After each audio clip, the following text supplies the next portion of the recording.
ቂም የሚቋጥር ሰው የእግዚአብሔርን ፊት ከቶ ማየት አይችልም።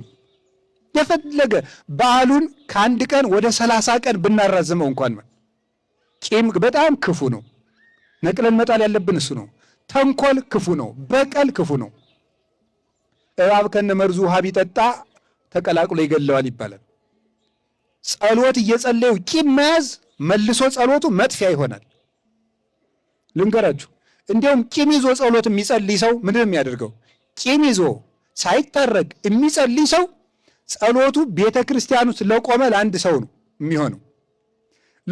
ልክ ሁለት ውሾች፣ አንዱ ውሻ ይላል አባ ጊዮርጊስ፣ አንዱ ውሻ በአፉ እንጀራ ይዞ አንደኛው ደግሞ ባዶውን ሆኖ ካፉ ቀምቶ ሊጎርስ ያኛው ሲሮጥ ይሄ ሲከተል፣ ያኛው ሲሮጥ ይሄ ሲከተል፣ ያኛው ሲሮጥ ይሄ ሲከተል ወንዝ ላይ ይደርሳል። ወንዝ ላይ ሲደርስ እንጀራ የያዘው ውሻ ምን ያያል ይመስላችኋል? ወደ ውሃው እንዲህ ሲል እንጀራ የያዘ ውሻ ያያል። ሌላ ውሻ ነው ራሱ ነው። ከዚያ የዚያኛውን እቀማለሁ ብሎ ምን ያደርገዋል? ሲል ምን ይሆናል? ይወድቃል። ማን ይበላዋል? ያኛው ይበላዋል ማለት ነው። ቂም ይዞ ቤተ ክርስቲያን ውስጥ ጸሎት የሚጸልይ ሰው ጸሎቱ ለሌላኛው ውሻ ነው ማለት። አንድ ምስኪን ቅን ሰው እዚያ ቁጭ ብሎ እንዲሁን የምለውም ማላውቀው ጌታ ማረኝ ለሚለው ለዚያ ነው የሚሆን ማለት። ለዚህኛው ውሻ ይሆናል። ሁላችንም እንግዲህ ውሻ ነን፣ ግን ለዚህኛው ውሻ ይሆናል።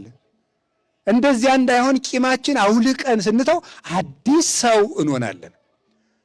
ሰብህዎ ለእግዚአብሔር ስብሐተ ሐዲሰ ማለት እሱ ነው ማለት።